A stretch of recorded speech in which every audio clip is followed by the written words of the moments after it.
मेरे प्यारे बच्चों, मैं न्यायपालिका जुडिशरी यानी न्याय व्यवस्था हूँ। मेरा असली काम क्या है? सबको समान न्याय सुनिश्चित कराना। और मेरे अंतर्गत कोई एक सर्वोच्च न्यायालय होता है एवं उसके अधीन विभिन्न न्यायालय यानी कि कोर्ट होते हैं। मैं विवादों को सुलझाने एवं अपराध कम करने का काम करता हूँ, जो अप्रत्यक्ष रूप से समाज के विकास का मार्ग प्रशस्त कराता है। मेरी मुख्य भूमिका क्या है? मेरी मुख्य भूमिका कानून के शासन की रक्षा करना और कानून की सर्वोच्चता सुनिश्चित कराना है मेरे प्यारे बच्चों। नमस्कार, जय हिंद, जय भारत। मैं रोश चौहान आपका अपने YouTube चैनल पर बहुत बहुत स्वागत करती हूँ। जी हाँ, अब भी आपने न्यायपालिका को देखा, जुडिशरी को देखा, समझा, जाना। जुडिशरी यानी कि न्याय व्यवस्था, न्यायपालिका। न्यायपालिका क्या काम है, क्या मुख्य भूमिका रही, तो आपने जाना। उनका मुख्य काम जो है वो कानून के शासन की रक्षा करना और कानून की सर्वोच्च सुनिश्चित करना। मेरे प्यारे बच्चों, हमने पिछले अध्याय में यानी पिछले पार्ट में जस्ट हमने पढ़ा था, न्यायपालिका को अच्छे से समझा था, जाना था, उनकी भूमिका, उनसे रिलेटेड बहुत सारे बातों को हमने जाना था। ओके, हम जानेंगे इस पार्ट में, जो ये हमारा सेकंड पार्ट है, दूसरा भाग है, उसमें आप जानेंगे स्वतंत्र न्यायपालिका क्या होती है। ओके, अब यहाँ वर्ड्स आता है स्वतंत्र न्यायपालिका। स्वतंत्र कहने का क्या तात्पर्य है और न्यायपालिका जो कि आप समझ चुके हैं, तो बताइए कि स्वतंत्र न्यायपालिका क्या होती है। क्या ये हेडलाइन पढ़ करके क्या आप इसका आंसर को थिंकिंग कर सकते हैं, हाँ या नहीं? बिल्कुल कर सकते हैं। स्वतंत्र कहने का तात्पर्य ही आपको पता चल रहा है ये जान करके कि स्वतंत्र यानी कि हम जानते हैं किन्हीं के मतलब किन्हीं के अधीनस्थ न होना। ओके, अधीन में न होना यानी स्वतंत्र होना, आजाद होना। ठीक है, हर तरफ से आजाद, बिना किसी भी चीजों का रंजिश या फिर पाबंदी जिसको बोलते हैं ना, कि अपनी एक बेड़िया डाल दो इस चीज का उनके ऊपर, मतलब नहीं चल पाता है क्योंकि उनमें यह चीज लागू करना है, मतलब करना है, इस नियम का फॉलो करना है, मतलब करना है। हम जानते हैं स्कूल में आप पढ़ते हो, रहते हो, देखते हो, स्कूल में रूल रेगुलेशंस, हर चीज, नियम कानून डिफरेंट डिफरेंट होते हैं। खेल के मैदान में आपके अलग मिलते हैं, क्लास में आपको अलग तरीके से रूल रेगुलेशन मिलते हैं, पढ़ने के टाइम पे अलग मिलते हैं, खेलने के टाइम पे अलग मिलते हैं, खाने के टाइम पे अलग मिलते हैं, घर में अलग मिलता है, बाहर अलग मिलता है। सब जगह नियम कानून, हर चीज़, छोटे छोटे बदलाव आप बिल्कुल जानते हैं, देखते हो, समझते हो, कर रहे हो। तो ये सब जो है, तो एक तरह से आप फ्रीडम अपने तरीके से कर रहे हो। लेकिन स्कूल में आपको अभी खेलने का मन है, फॉर एग्जाम्पल अभी स्टडी टाइम है और आपका मूड एकदम स्टडी में नहीं लग रहा है और आप चाहते हो कि मैं थोड़ी देर जाके प्ले ग्राउंड में खेलूं, क्योंकि जस्ट बिकॉज वहां पर मैच हो रहा है या कोई गेम हो रहा है जिन पर आप डिस्ट्रैक्ट हो रहे हैं, बार बार ध्यान उस तरफ आपका जा रहा है, लेकिन आप उस तरफ नहीं जा सकते क्योंकि यहाँ पर क्लास में लेक्चर्स या फिर पढ़ाई हो चल रही है। तो उस सिचुएशन में आपको कैसा लगता है? अगर लगता है कि यार ये क्लास में मुझे एकदम बांध के रखा हुआ है, ये क्लास अभी नहीं होता, यदि मैम नहीं होती है और ऐसी फ्रीली क्लास 10 मिनट के लिए भी होता है या 5 मिनट के लिए, तो मैं दौड़ के उस ग्राउंड में जाकर के देखता उस माहौल को कि अभी क्या सिचुएशन चल रहा है उस ग्राउंड में इस गेम को लेकर के। तो इसी तरीके से जो थोड़े समय के लिए जो फीलिंग होती है ना, तो वो फीलिंग का भी न होना। ठीक है, अब आपको गेम्स के पीरियड में आपको मैदान में यदि रख दिया जाए, बोला जाए कि ये गेम है और ऐसे ऐसे नियम कानून आपको खेलना है, आप खेलते हो और आप पर कोई भी पाबंदियां नहीं लगती है। ओके, आप अपने अकॉर्डिंग गेम्स को खेल रहे हो, लेकिन नियम अनुसार खेल रहे हो, तो आपको बहुत मजा आएगा उस गेम में, आएगा ना मेरे प्यारे बच्चों? लेकिन यदि आपको बोल देता नहीं, तुम इस गेम में ये भी नहीं कर सकते हो, वो भी नहीं कर सकते हो और हमारे अकॉर्डिंग ही खेलना है, तो आपको लगेगा यार ऐसे कैसे खेले हम, क्योंकि गेम्स के रूल्स के अकॉर्डिंग चलो खेला जा सकता है, लेकिन अब लोगों के रूल्स उसमें थोपे जाएंगे, नहीं ऐसे वैसे वैसे होना चाहिए, ऐसे होना चाहिए, तो ऑब्वियसली 10 लोग 10 प्रकार के बोलेंगे तो माइंड तो डाइवर्ट होगा ही, प्लस वो गेम का भी मजा नहीं आएगा खेलने का। तो ये कहने का तात्पर्य, देखिए मैंने काफी ज्यादा लंबा बोल दिया, स्वतंत्र कहने का तात्पर्य कि ऐसी न्याय व्यवस्था जो स्वतंत्र हो। ओके, अब इनसे रिलेटेड मैं आपको एक फिगर देती हूँ, इनको मैं अच्छे से समझाना चाहती हूँ, ये आप समझिए। देखिए मेरे प्यारे बच्चों, यहाँ पर आपको एक तरह से सरकार का अंग, आप कह सकते हैं सरकार का अंग हमें 3 भागों में बांटा गया है। ओके, इस चीज को आप अच्छे से ध्यान से समझिए क्योंकि ये इस चैप्टर के लिए बहुत इंपॉर्टेंट है। ओके, इसको समझ गए तो मुझे लगता है आपको ज्यादा परेशानी नहीं होगी। यहाँ पर देखिए विधायिका लिखा हुआ। ओके, विधायिका, और यहाँ आप देख सकते हैं कि विधायिका के साथ साथ कार्यपालिका और न्यायपालिका है। आपको इनमें से तीनों में तीसरा जो होगा यानी कि न्यायपालिका, जो कि अभी आप पढ़ रहे हैं, आगे चल के आप विधायिका के कार्यों को भी पढ़ेंगे और कार्यपालिका को भी पढ़ेंगे। ओके, तो आपके लिए ये तीनों को समझना बहुत इंपॉर्टेंट है क्योंकि तीनों एक दूसरे से जुड़ा हुआ, ये तीनों सरकार के मुख्य अंग है मेरे बच्चे। ओके, तो यहाँ पर मेरे प्यारे बच्चों हमने देखा लेजिस्लेचर। ओके, यहाँ पर आपने 3 भाग देखे कि जो विधायिका, लेजिस्लेचर हो गया, कार्यपालिका हो गया, एक्सिक्यूटिव हो गया, और यहाँ पर न्यायपालिका जिन्हें हम जुडिशरी कहते हैं।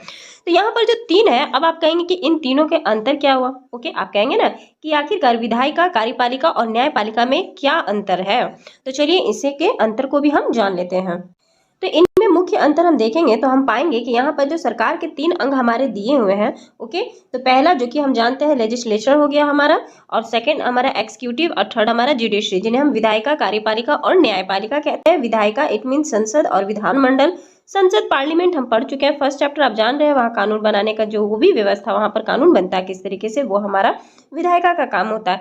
कार्यपालिका का आप कहेंगे कि विधायिका का मुख्य काम क्या है मैम, तो वो है आपका राज्य की आवश्यकताओं के अनुसार कानून बनाना है। ओके, जहाँ जैसे जिस प्रकार की आवश्यकता होगी उसी अनुसार ये कानून बनाता है कौन, विधायिका का काम है, ये चीज आप जान लीजिए। सेकंड, कार्यपालिका का क्या काम है, तो इनका मुख्य काम उन जो कानून जो बना है उन कानून को लागू करना है। ओके, जो भी कानून विधायिका द्वारा बनाया गया उन कानून को लागू करना है, संघ का या फिर राज्य का। यहाँ पर देखिए आप न्यायपालिका को बोला जाए जरा, तो न्यायपालिका जो है इनको समझ लीजिए अच्छे से। न्यायपालिका में आपको 3 स्तर का मिलता है न्यायपालिका। ओके, जो कि सर्वोच्च न्यायालय होता है, पहला जो सबसे ऊपरी सदन होता है, आप इस चीज को जान जाइएगा मेरे प्यारे बच्चों कि पहला ऊपरी सदन, क्योंकि ये क्वेश्चन में भी आता है कि ऊपरी सदन, निम्न सदन और निचली सदन किसे कहते हैं। ओके, तो जो सर्वोच्च न्यायालय वो सबसे ऊपरी न्यायालय होता है, और उसके बाद जो मध्य में होता है वो हमारा हो गया उच्च न्यायालय। ओके, और ये उच्च न्यायालय हो गया, और सबसे जो नीचे जो होता है वो आपका जिला की अदालतें होती है या अधीनस्थ न्यायालय भी आप इसे कहते हैं। तो ये जो हो गया ये आपका जुडिशरी का हो गया। लेकिन मुझे इसमें मुख्य बातें आपको यह बतानी है मेरे प्यारे बच्चों कि जैसे कि फॉर एग्जांपल हम देख रहे हैं यहाँ पर जो आप देख रहे हैं कि जो जिस तरीके से अभी हमने बात किया कि विधायिका का क्या काम है, विधायिका का काम है राज्य के अनुसार या फिर उनके अनुसार कानून को बनाना, ये कानून को बनाती है। ओके, ये मेक्स लॉ करती है, यानी कि ये मेक अ लॉज बनाती है, जो यहाँ पर हमारा ये लेजिस्लेचर हुआ। और यहाँ पर जो हम देखते हैं कार्यपालिका का क्या काम है, तो उसी लॉज को मतलब कि ये इम्प्लीमेंट करती है। ओके, यानी कि कानून बनाने को लागू करने का ये काम करती है, उनमें सुधार या भी जो भी है आगे पीछे वो देखना सारा का सारा काम कार्यपालिका का है। लेकिन आपको पता है ये दोनों जिस प्रकार से जो इन दोनों के कार्य है, इन दोनों के कार्य में यदि कोई भी गड़बड़ी होती है, ठीक है, कुछ भी गड़बड़ी बाय द वे हो गई तो वो सारा का सारा किस में जाएगा, फिर उसके बाद जाएगा जुडिशरी के पास। ओके, यानी कि वो जाएंगे न्यायपालिका के पास। न्यायपालिका के पास उन सभी कानूनों की समीक्षा करना है। ओके, और इसीलिए इनको एक तरह से अलग तरफ से ये कॉन्स्टिट्यूशंस में ऑफ कस्टडियंस ऑफ कॉन्स्टिट्यूशन इसको भी कहा जाता है, क्योंकि इनके पास ये तीनों है ना, तो इन तीनों को भी ये सर्वोच्च न्यायालय, उच्च न्यायालय, जिला न्यायालय, जो भी इनके अधीनस्थ न्यायालय हुए वो सभी को देखता है। तो जुडिशरी एक तरह से स्वतंत्र है मेरे प्यारे बच्चों, ये खुद से स्वतंत्र है, ये किसी पे भी डिपेंडेबल होकर काम नहीं करता है। ओके, ये खुद स्वतंत्र है, क्योंकि स्वतंत्र न्यायपालिका का कहने का ही मतलब है कि न्यायपालिका को सरकार के जो अंग है, अंग कहने का तात्पर्य ये विधायिका, कार्यपालिका, ये भी तो इनके अंग हुए ना, 2 मुख्य अंग है, तो इन अंगों से वो स्वतंत्र है। कौन स्वतंत्र है? न्यायपालिका स्वतंत्र है। इसका अर्थ है कि न्यायपालिका सरकार के अंग यानी कि अन्य अंगों या फिर किसी अन्य निजी हित समूह से अनुचित तरीके से प्रभावित न हो। ओके मेरे प्यारे बच्चों, देखिए कितना इंपॉर्टेंट पॉइंट बोला गया है कि जुडिशरी का इस पर कोई प्रभाव नहीं पड़ता, इनके द्वारा जो भी बनाए गए डिसीजंस होंगे कानून में वो फाइनल होंगे। ओके, ये समझ लीजिए, उसमें कोई भी हस्तक्षेप, ये स्वतंत्र है। स्वतंत्र कहने का मतलब ना उन पे कार्यपालिका का दबाव होगा ना विधायिका का दबाव होगा, ये खुद में स्वतंत्र है, ये अपने अकॉर्डिंग लेगा। और इन दोनों से कोई भी गड़बड़ी होती है तो लेकिन इनके पास जाया जाएगा और इनसे फिर वो चीज़ पारित मतलब वो चीज़ हो जाएगी।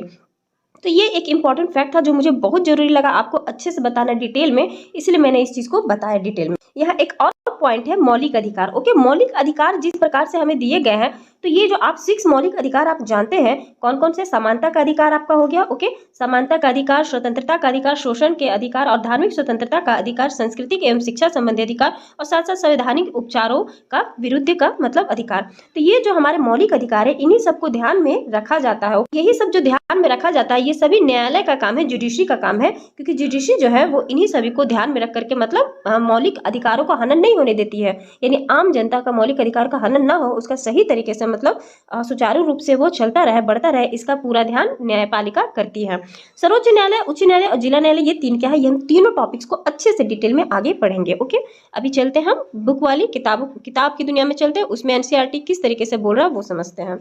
एक पार्ट और भी आपको बताना था मुझे कि कार्यपालिका का कार्य कैसे होता है। ओके, कार्यपालिका भी आपको पढ़ना है, उसमें भी बताया जाएगा। लेकिन यहाँ जैसे कि अस्थायी कार्यपालिका, राजनीतिक कार्यपालिका को देखते हैं, जैसे कि उसमें राष्ट्रपति, प्रधानमंत्री सहित बहुत सारे मंत्री होते हैं। ओके, तो मंत्री परिषद गण जो होते हैं उनके अकॉर्डिंग ही मतलब कार्यपालिका का कार्य होता है। ये सब काफी लंबा प्रोसेस होता है, लेकिन ये सभी मिलकर के इस तरीके से बनाया गया है कि संविधान को भी ध्यान में रखते हुए ये सब जुडिशरी की सब चीज को मतलब प्रॉब्लम नहीं होगी और सारी चीजों को देख करके बहुत अच्छे तरीके से कार्यपालिका का अपना कार्य क्या है, विधायिका का आप जानते हैं कि क्या है पार्लियामेंट का वर्क, और फिर जुडिशरी जो कि खुद से इंडिपेंडेंट वो वर्क करती है। कोई भी वर्क जुडिशरी अपना इंडिपेंडेंट वर्क ले सकती है। तो जिस तरीके से वो खुद भी इंडिपेंडेंट अपना वर्क ले सकती है, तो इसीलिए इनको बोला गया है स्वतंत्र। यहाँ पर आपको बोला गया है स्वतंत्र न्यायपालिका। ओके, तो स्वतंत्र न्यायपालिका मेरे प्यारे बच्चों आप सब समझ गए होंगे। यदि नहीं समझे तो एक बार फिर से रिपीटेड देख लीजिएगा, बिल्कुल अच्छे से आ जाएगा। स्वतंत्र होना, क्योंकि ये टॉपिक ही एक ऐसा वर्ड्स है जिसे आप पढ़ करके ही समझ जाएंगे। स्वतंत्र न्यायपालिका यानी कि इन पर किसी चीज का भी दबाव नहीं होना, ये खुद का डिसीजन खुद से, और लास्ट डिसीजन इनका मतलब होना। ओके, तो ये बिल्कुल हम आगे इससे रिलेटेड देखिए क्या बोला जाए जरा इंपॉर्टेंट, की कल्पना कीजिए कि आप एक ताकतवर नेता, देखिए इससे जुड़े आपको एक एग्जाम्पल दिया गया, बहुत अच्छा एग्जाम्पल दिया गया है बुक के माध्यम से। आप इस एग्जाम्पल को देखिए, समझिए। ओके, तो आपके परिवार में फॉर एग्जाम्पल आप समझिए कि आपके एरिया में बहुत ताकतवर एक नेता है, ठीक है। अब ताकतवर नेता तो हर एरिया में बटे हुए ना क्षेत्रों में, तब तो सभी कोई धीरे धीरे मतलब ऊपर अपने एरियाज के अकॉर्डिंग बढ़ते हैं। तो आप अपने एरिया को थिंकिंग कीजिए कि वहाँ एक ताकतवर नेता है, ठीक है। अब आपके परिवार की जमीन पर कब्जा कर लिया गया, आपके परिवार का जो मतलब आपका जो जमीन है ना, तो उस जमीन पर किसी ने कब्जा कर लिया। तो आप एक ऐसी व्यवस्था में रहते हैं जहां नेता किसी न्यायाधीश को उसके पद से हटा सकते हैं या उसका तबादला कर सकते हैं। ओके, तो इसमें आपको यह कह रहा है कि जैसे कि फॉर एग्जांपल आप थिंकिंग कर लीजिए कि आप एक ऐसा एरिया में रह रहे हैं, मतलब कि उस नेता की इतनी ताकत है, उनके उस नेता के पास इतना ताकत है कि वो किसी भी न्यायाधीश के, जो आपके एरिया का जो न्यायाधीश है, क्योंकि हमने अभी पढ़ा ना सर्वोच्च न्यायालय के नीचे उच्च न्यायालय के नीचे जिला अधीनस्थ जो भी अपना है उसके अकॉर्डिंग, और नीचे और डाउन, हर जिला में भी अपना अपना एक क्षेत्र बटा। ओके, तो उस सब में अपना अपना न्यायाधीश, तो समझिए आपके एरिया का जो न्यायाधीश को उसके पद से वो हटा सकता है। कौन हटा सकता है? वो जो ताकतवर नेता है, वो उसका जब मन हो तब वो हटा सकता है, और जब मन हो वो दूसरी जगह तबादला उसका कर सकता है, ट्रांसफर उसका कहीं और भी कर सकता है, उसका मन के अकॉर्डिंग, किसके? उस नेता के अकॉर्डिंग है। तो जब आप इस मामले को अदालत में लेके जाओगे, किस मामले को? जमीन वाला जो मामला आपका है वो लेकर के आप अदालत में जाओगे कि मतलब किसी ने आपके जमीन को मतलब कब्जा किया है, तो उनसे रिलेटेड आपको अपने लिए कुछ चाहिए कि चलिए हमारा सही डिसीजन लिया जाए, तो कहाँ जाए? अदालत में जाइएगा। तो अदालत में जब आप जाते हैं तो न्यायाधीश भी नेता की हिम्मत मतलब हिमायत करता दिखाई देता है। तो आप वहाँ क्या पाते हैं? वहाँ जाकर के जब अदालत में आप अपने बारे में बताते हो कि इस तरीके से हमारे साथ किया जाए, ज़रा हमारे ज़मीन पे कब्जा कोई और कर रहा है, कृपया करके हमें मतलब इंसाफ दीजिए, तो पता चल रहा है कि वो जो जज भी है वो भी उन्हीं के अकॉर्डिंग बोल रहा है, उस ताकतवर नेता के अकॉर्डिंग बोल रहा है। आपको उसका डर उसमें इतना है कि वो उसके अकॉर्डिंग ही बोल रहा है, जो वहाँ वो बोला है ताकतवर नेता ने, जो जिस प्रकार से उसको बोला वो उसी अनुसार न्यायाधीश काम करा। क्यों? क्योंकि जैसे डर है कि मुझे हटा दिया जाएगा मेरे पद से, ये तबादला कर दिया जाएगा, है ना। तो इस तरीके से जो उसके अंदर डर है, तो उस डर के कारण वो उसी के अकॉर्डिंग बोलेगा, नेता के अकॉर्डिंग बोलेगा, वो न्यायाधीश। तो नेता का न्यायाधीश पर जो नियंत्रण रहता है, तो उसकी वजह से न्यायाधीश स्वतंत्र रूप से फैसला नहीं ले पा रहा है, ठीक है। तो स्वतंत्रता का यह अभाव जो मिला उस वक्त आपको देखने के लिए, उस वक्त आपको बताइए क्या फीलिंग होगा कि ये उस नेता के दबाव में आके हमें सही फैसला नहीं सुना रहा है। ये देखो इस तरीके से ये सब क्या चल रहा है। तो स्वतंत्रता का अभाव न्यायाधीश को इस बात के लिए मजबूर कर देगा कि वह हमेशा नेता के ही पक्ष में फैसला सुना। तो वो तो चलिए आपसे रिलेटेड हुआ, अब आपके जैसा और भी कितने सारे किस्से उस न्यायाधीश के पास आएंगे, और वो सब उस नेता को जैसा चाहिए उसके अकॉर्डिंग वो फैसला सुनाएगा। तो बताइए ये कैसा फैसला होगा? हमेशा नेता इसी पक्ष में फैसला सुनाएंगे। तो हम ऐसा बहुत सारे किस्से जानते हैं जहां अमीर और ताकतवर जो लोग होते हैं वो न्यायिक प्रक्रिया को प्रभावित करने का पूरा प्रयास करते हैं ना, और किया भी है बहुत लोग बहुत बार। तो लेकिन जो भारतीय संविधान के इस तरह की जो दखल अंदाजी, ये जो बार बार दखल अंदाजी की जा रही है, को स्वीकार नहीं करता है। कौन नहीं करता? हमारा भारतीय संविधान कॉन्स्टिट्यूशन में इस तरीके का दखल अंदाजी किसी का भी हो, ये चीज़ वो नहीं करता है। ओके, भारतीय संविधान में ये चीज़ नहीं है। तो और देखिए इसमें आपको क्या कहा जा रहा है, इसीलिए हमारे संविधान में न्यायपालिका को पूरी तरह से कैसा रखा गया? स्वतंत्र रखा गया ना, स्वतंत्र, इसीलिए स्वतंत्र न्यायपालिका कहा गया है। ओके, तो इसीलिए जब न्यायपालिका पर किसी का भी दबाव नहीं होना चाहिए। तो इस स्वतंत्रता का एक पहलू है, क्या पहलू है? कि शक्तियों का बंटवारा। ओके, जैसा कि आपने पहले अध्याय में पढ़ा था कि यह हमारे संविधान का एक बुनियादी पहलू है। इसका मतलब यह है कि विधायिका और कार्यपालिका, कौन कौन? विधायिका और कार्यपालिका जैसी जो सरकारें हैं, तो विधायिका और कार्यपालिका जैसी सरकारें की अन्य शाखाएं जैसे न्यायपालिका के काम में दखल नहीं दे सकती है। अब भी हमने जस्ट बात की थी ना पीछे कि वो पूरी तरीके से न्यायपालिका स्वतंत्र है, किसके अकॉर्डिंग, विधायिका और कार्यपालिका से। यदि उन दोनों का कोई भी कार्य बन रहा है कानून से रिलेटेड तो वो इनमें हस्तक्षेप नहीं करेंगे, उन दोनों के होने के बाद इनमें लास्ट डिसीजन इनको दिया जाएगा। तो अदालतें सरकार के अधीन नहीं है, ठीक है, तो अदालत सरकार के अकॉर्डिंग नहीं चलेगी ये बताया जा रहा, न ही वे सरकार की ओर से काम करती है, ठीक है, न कि सरकार की ओर से अदालत काम करेगी। तो शक्तियों के इस बंटवारे को दुरुस्त रखने के लिए यह भी महत्वपूर्ण है कि उच्च न्यायालय और सर्वोच्च न्यायालय के भी सभी न्यायाधीशों की नियुक्ति में सरकार की अन्य शाखाओं का कोई दखल न हो। ओके, कोई भी दखल न हो। इसीलिए एक बार नियुक्त हो जाने के बाद किसी भी न्यायाधीश को हटाना बहुत ही मुश्किल है। ओके मेरे प्यारे बच्चों, समझ गए? यानी एक बार जब न्यायाधीश के पद पर उनको रख दिया गया है तो फिर उनको हटाना इतना आसान नहीं है। और दूसरी बात कि उच्च न्यायालय और सर्वोच्च न्यायालय क्या है, आपने समझा? सर्वोच्च न्यायालय जो सबसे ऊपरी सर्वोच्च, जिन्हें हम सुप्रीम कोर्ट कहते हैं, ओके, इनसे ऊंचा कोई भी डिसीजन नहीं होगा। और सुप्रीम कोर्ट के बाद हमारा आता है हाई कोर्ट, ओके, जिन्हें हम उच्च न्यायालय कहते हैं। और हाई कोर्ट के नीचे जो, क्योंकि सुप्रीम कोर्ट को क्यों ऊंचा रखा गया, क्योंकि ये पूरे कंट्री लेवल पे एक हो गया ना डिसीजन लेने का मार्ग, वो पूरा कंट्री लेवल पे वो एक डिसीजन लेगा, ओके, यानी पूरा इंडिया लेवल का बोलेगा। और उच्च न्यायालय आपका स्टेट लेवल का लेगा, राज्य स्तर पर लेगा, ठीक है। और डिस्ट्रिक्ट तो आप जान रहे हैं जिला स्तर पर वो लेंगे। तो इसीलिए ये एक शाखाएं बनाई गई है, एक के ऊपर एक, ठीक है, बंटवारा बांटा गया। और इन सब में सोचिए न्यायाधीश बैठेंगे जो कि वो न्याय का पालन करेंगे, वो न्याय व्यवस्था चलाएंगे, हर व्यक्ति का जो मौलिक अधिकार होगा उनको देना, सम्मान सही देना। तो यदि उन पर किसी भी नेता या किसी भी चीज़ का दबाव रहेगा तो आप ही बताइए मेरे प्यारे बच्चों, वो कैसे किसी को उनकी राइट्स को दे पाएंगे? नहीं दे पाएंगे ना। इसलिए स्वतंत्र न्यायपालिका का होना बहुत ही आवश्यक है। ओके मेरे प्यारे बच्चों, यहाँ देखिए क्या बोलता है, न्यायपालिका की यह स्वतंत्रता, ओके, यह न्यायपालिका की यह स्वतंत्रता अदालतों को भारी ताकत देती है, देगी ना, किसी का भी दबाव नहीं है, वो उनका जो डिसीजन है वो बहुत बड़ा ताकतवर डिसीजन, उनके खिलाफ कोई जा नहीं सकता।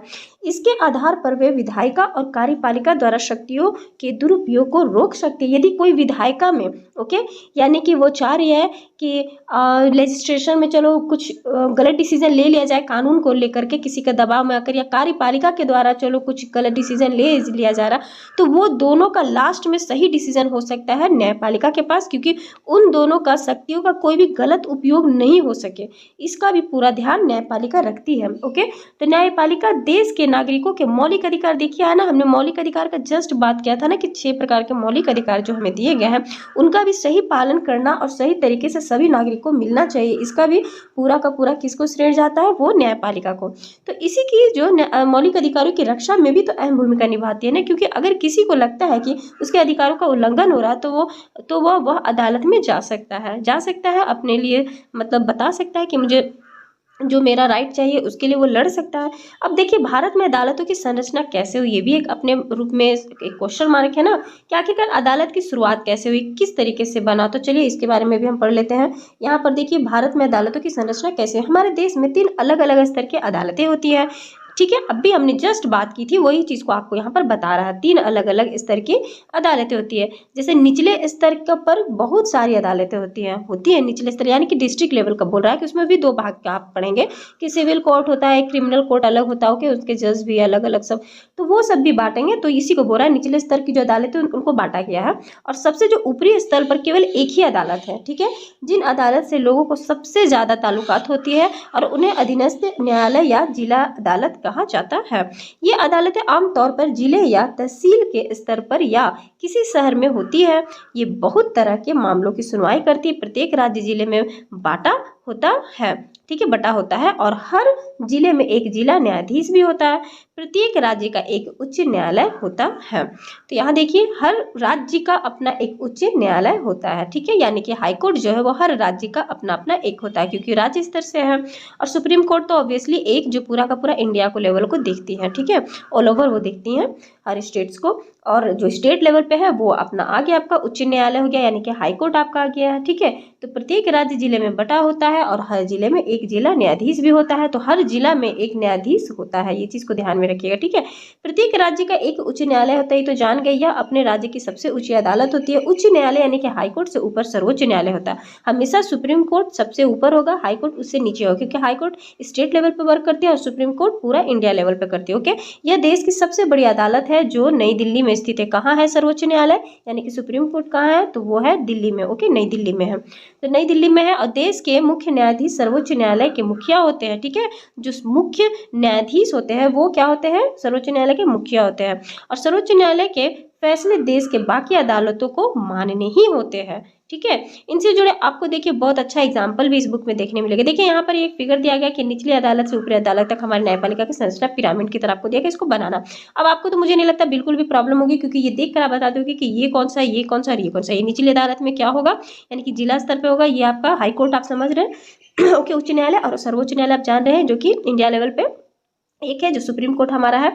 यहाँ पर देखिए क्या विभिन्न स्तर की ये अदालतें एक दूसरे से जुड़ी हुई है। यहाँ पर क्वेश्चन कर रहा है, आपको क्वेश्चन मार्क दी हुई है। ओके, जी हाँ, हाँ बिल्कुल जुड़ी हुई है। और हमारे यानी कि भारत में हमारे पास एकीकृत न्यायिक व्यवस्था है, बिल्कुल है। ओके, इसका मतलब यह है कि अब आप कहेंगे ये एकीकृत न्यायिक व्यवस्था क्या होता है, तो देखिए इसका मतलब यह है कि ऊपरी अदालतों के फैसले नीचे की सारी अदालतों को क्या करना होता है, मानना होता है। उसी को एकीकृत न्यायिक व्यवस्था कहा गया है, ठीक है। यानी कि इस एकीकरण को समझने के लिए अपील की व्यवस्था को देखा जा सकता है। अगर किसी व्यक्ति को ऐसा लगता है कि निचली अदालत द्वारा दिया गया फैसला सही नहीं है, तो वह उससे ऊपर की अदालत में अपील कर सकता है, बिल्कुल कर सकता है। ये देखिए हमारा देश का ये ढांचा बता रहा है, यही है न्यायपालिका की। देखिए सही क्रम अनुसार जो बनाया गया है, जो अब भी जस्ट आपने पिरामिड के तौर पे देखा कि ये आप मन में ये भी आ रहा हो कि ये 3 स्तर पे क्यों बनाया गया है। हालांकि बनाना इंपॉर्टेंट है, हर जगह का बनाना इंपॉर्टेंट है, क्योंकि छोटे छोटे एरिया से देखने के से साथ साथ पूरे इंडिया ऑल ओवर में भी देखना इंपॉर्टेंट है।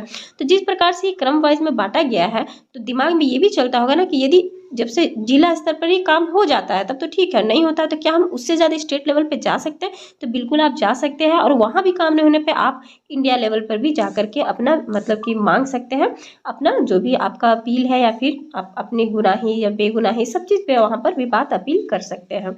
अब यहाँ पर देखिए अपील की व्यवस्था को समझने के लिए आइए एक मुकदमे पर विचार करें। ओके, यानी कि आपको यहाँ पर समझने के लिए एक अपील की व्यवस्था बता रही है। उस समझने के लिए जैसे कि राज्य दिल्ली प्रशासन में बना एक लक्ष्मण कुमार, आपको देख लीजिए। चलिए मिलते हैं लक्ष्मण कुमार से और उनसे जुड़े अन्य मुकदमा जो निचले अदालत में सर्वोच्च न्यायालय तक लड़ा गया। अब देखिए ये जो अभी हमने जस्ट ऊपर यहाँ पर पढ़ा ना कि हमें अपील यदि हम करते हैं अपनी एरिया के अदालत में और वहाँ हमें नहीं मिलती है, ओके, हमें वहाँ पर सही प्रकार से फैसला नहीं मिलता है, हमारे सही तरीके से नहीं वहाँ पर समान तरीके से फैसला नहीं सुनाया गया है, तो हम उस स्थिति में यहाँ पर जहाँ पर है कि हमें हमारा हक नहीं मिला, हमें हमारा जो सही फैसला था वही नहीं दिया गया हमारे एरिया का जो भी वहाँ के मतलब अदालत थी, तो आप ऊपर उससे जा सकते हैं। तो इससे लेकर के बहुत अच्छा देखिए आपके बुक में एग्जाम्पल्स के तौर पे दिया गया है यहाँ पर। तो चलिए आइए इसको हम देखते हैं और समझते हैं। ओके, यहाँ पर देखिए मेरे प्यारे बच्चों, आपको बोलता है कि सन 1980 के फरवरी के महीने में लक्ष्मण कुमार ने 20 वर्षीय सुधा गोयल से विवाह किया था। ठीक है, यहाँ देखिए लक्ष्मण जी है और ये इन्होंने 20 वर्षीय सुधा गोयल से क्या किया, शादी किया। ओके, विवाह किया। अब ये दोनों क्या करें कि वे दिल्ली में एक फ्लैट में रहते थे। कहाँ रहते थे, ये देखिए फ्लैट में रहते थे, जहाँ लक्ष्मण के भाई और उसके परिवार भी रहते थे। अब 2 दिसंबर 1980 को सुधा की अस्पताल में मौत हो गई, है ना। अब देखिए मौत हो गई, वह जली हुई थी। अब मौत कैसे हुई, तो जलने के कारण हुई। सुधा के घर वालों ने अदालत में मुकदमा दायर कर दिया कि जब निचली अदालत के सामने यह मुकदमा आया तो 4 पड़ोसियों को भी, ठीक है, 4 पड़ोसियों को भी गवाह के तौर पे बुलाया गया, गवाह के तौर पे बुलाया गया। अब 4 पड़ोसी ने अपने बयान में क्या कहा होगा, आप खुद सोचिए क्या कहा। तो चलिए देखिए क्या कहा।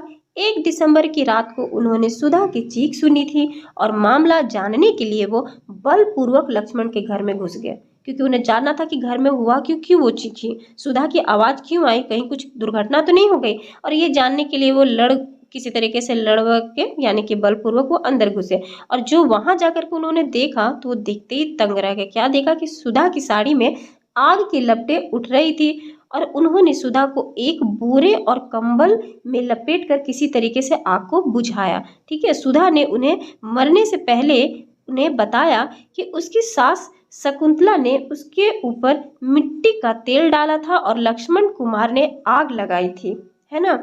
ये देखिए, वो मरने से पहले बता दी, सुधा ने मरने से पहले बता दिया कि उसके साथ क्या हुआ। अब मुकदमे के दौरान सुधा के परिवार वालों और एक पड़ोसी ने कहा कि सुधा के ससुराल वाले उसके हाथ बहुत ज्यादा मारपीट करते थे, यानी उसके साथ मारापीटी ज्यादा होती थी। आसपास के लोगों का कहना, उसमें से एक ने ये भी कहा उस अदालत में कि इस प्रकार से मतलब वहां का रवैया था, मारपीटी ससुराल से होती थी। और साथ साथ उसकी मांग थी कि किनकी मांग, ससुराल वालों की मांग थी कि पहले बच्चे के पैदा होने पर ही उन्होंने एक बड़ी रकम और एक स्कूटर और एक फ्रिज दिया जाए। यानी कि पहला बेबी हुआ तो उनके बाद उनका डिमांड अब सामने हो कि अब जाएगी कहाँ, करेगी क्या, हम जैसा चाहेंगे जो डिमांड करेंगे वो हमें मिलेगा। तो एक तरह से दहेज का मतलब ये मामला हम सबके सामने देखने को मिल रहा है इसके माध्यम से। तो अपने बचाव में लक्ष्मण और उसकी माँ ने कहा कि सुधा दूध गर्म कर रही थी और तभी उसकी साड़ी में आग लग गई। और इन सभी बयानों और साक्षी, यानी कि देखिए अब उन लोग भी क्योंकि मुकदमा जब होता है दोनों तरफ का पक्ष सुनना जरूरी है ना, अदालत में एक का पक्ष सुन के तो डिसीजन नहीं होगा। तो दोनों तरफ के पक्ष तो सुने गए, दोनों तरफ से बहसा बहसी हुई, सबके अपने अपने जो भी वकील अपने अपनी राय दिए और लास्ट में क्या हुआ डिसीजन। तो सभी साक्ष्यों के आधार पर देखिए, जो निचली अदालत थे तो निचली अदालत ने लक्ष्मण और उसकी माँ जो शकुंतला थी और सुधा के जेठ सुभाष चंद्र का भी इसमें नाम जिक्र है क्योंकि उनका भी नाम है इनमें, सुभाष चंद्र को दोषी करार दिया और तीनों को मौत की सजा सुनाई, है ना। अब तीनों को निचली अदालत में मौत की सजा सुना दी गई। सभी को क्या क्या हुआ डिसीजन उसके अकॉर्डिंग। अब देखिए क्या हुआ, अब वहां निचली अदालत में तो मौत की सजा मिल गई तीनों को, लेकिन 1900 यानी कि 1983 के नवंबर महीने में तीनों आरोपियों ने इस फैसले के खिलाफ उच्च न्यायालय में अपील कर दी। अब वो जिला स्तर पर था, उससे और ऊंचा स्तर पर गया, कहाँ, वो गए स्टेट लेवल पे जो कि हाई कोर्ट है। अब हाई कोर्ट यानी कि उच्च न्यायालय में उन्होंने अपील दायर कर दी। तो दोनों तरफ के फिर वकीलों का क्या हुआ, तर्क हुआ, है ना। तर्क सुनने का बाद उच्च न्यायालय ने क्या फैसला दिया, तो वो फैसला दिया कि जो सुधा की मौत हुई वो एक दुर्घटना से हुई थी। देखिए अब दुर्घटना का उसका नाम दे दिया गया, ठीक है, और वो मिट्टी के तेल से जलने वाले स्टोव से जली थी। और अदालत ने लक्ष्मण, शकुंतला और सुभाष चंद्र यानी जो उसके भाई थे, लक्ष्मण और उसकी माँ और उसके भाई को, तीनों को बरी कर दिया। अब देखिए कितना डिसीजन चेंज हो गया ना, जस्ट अभी जिला स्तर पे मौत की सजा हुई और देखिए यहाँ पर हाई कोर्ट में क्या हो गया, उच्च न्यायालय में देखिए सबको छोड़ दिया गया। सोचिए कितना पलट गया ना ये डिसीजन। देखिए अब क्या तर्क हुआ, ये देखिए बहुत बहुत होता है ना अलग अलग डिसीजन में। अब देखिए जब इतना हुआ तब आगे चलते कि क्या हुआ उसे भी जान लेते हैं। शायद आपको कक्षा 7 की किताब में महिला आंदोलन पर केंद्रित चित्र निबंध याद होगा। उसमें आपने पढ़ा होगा कि 1980 के दशक में देश भर के महिला संगठन दहेज हत्याओं के खिलाफ आवाज उठा रहे थे। उन्हें इस बात पर दुख था कि अदालतें इस तरह की घटनाओं में दोषियों को दंडित नहीं कर पा रही है और उच्च न्यायालय के आरोपियों उपरोक्त फैसले ने ऐसी जागरूकता महिलाओं को काफी परेशान कर दिया। उन्होंने कई जगह धरने प्रदर्शन किए और उच्च न्यायालय के फैसले के खिलाफ सर्वोच्च न्यायालय में एक और अपील दायर कर दिया। अब इन्होंने अपील दायर कर दी किस मामले से रिलेटेड, इन्होंने अपील दायर की दहेज हत्याओं के मामले से रिलेटेड। ओके, तो यह अपील जो दायर की गई वो Indian Federation of Women's Lawyers नामक संगठन की तरफ से दायर की गई थी।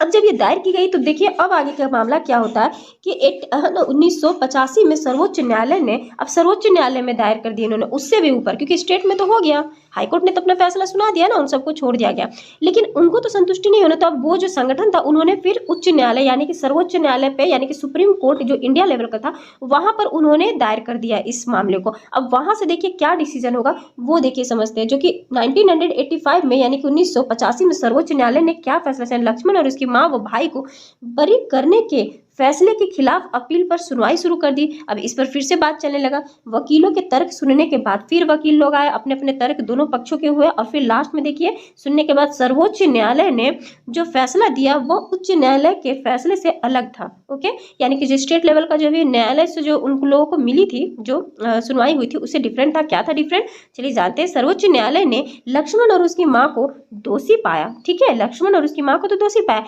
लेकिन जो उसका भाई था, किसका, लक्ष्मण का भाई सुभाष था, उसको आरोप यानी कि आरोपों से बरी कर दिया क्योंकि उसके खिलाफ पर्याप्त सबूत नहीं थे। तो सर्वोच्च न्यायालय ने दोनों आरोपियों को उम्र कैद की सजा सुनाई। देखिए कितना मामला अति चेंज हो गया ना, तीनों तरफ का मामला आपने देखा। फर्स्ट में क्या हो गया, सेकंड में यानी कि जो जिला स्तर पे था वहां क्या हुआ अदालत में, उसके बाद हम लोगों ने हाई कोर्ट में देखा, सुप्रीम कोर्ट में देखिए किस तरीके से सुनाई गई। वीडियो जो है मेरे प्यारे बच्चों थोड़ा सा लॉन्ग होगा, और क्योंकि मैं काफ़ी ज़्यादा डिटेल में पढ़ा रही हूँ, हर एक पार्ट्स को अच्छे से बताना चाह रही हूँ, तो इसलिए विधि व्यवस्था की विभिन्न शाखाएं कौन सी है ये हम अपने अगले पार्ट में पढ़ेंगे, क्योंकि ये भी मैं पढ़ाऊंगी तो काफ़ी ज़्यादा लॉन्ग हो जाएगा एक ही पार्ट में, और आप भी देखना नहीं चाहोगे ज़्यादा लॉन्ग वीडियो, इसीलिए इसको हम नेक्स्ट पार्ट में रखते हैं। और हम मिलते हैं अपने नेक्स्ट पार्ट में, जो कि हमारा नेक्स्ट पार्ट विधि व्यवस्था की विभिन्न शाखाएं कौन सी है। न्यायपालिका के इस अध्याय को, हम इस पार्ट को अभी यहीं पर रोकते हैं और हम मिलते हैं अपने अगले वीडियो में। और ये वीडियो देखने के लिए आपका बहुत बहुत धन्यवाद।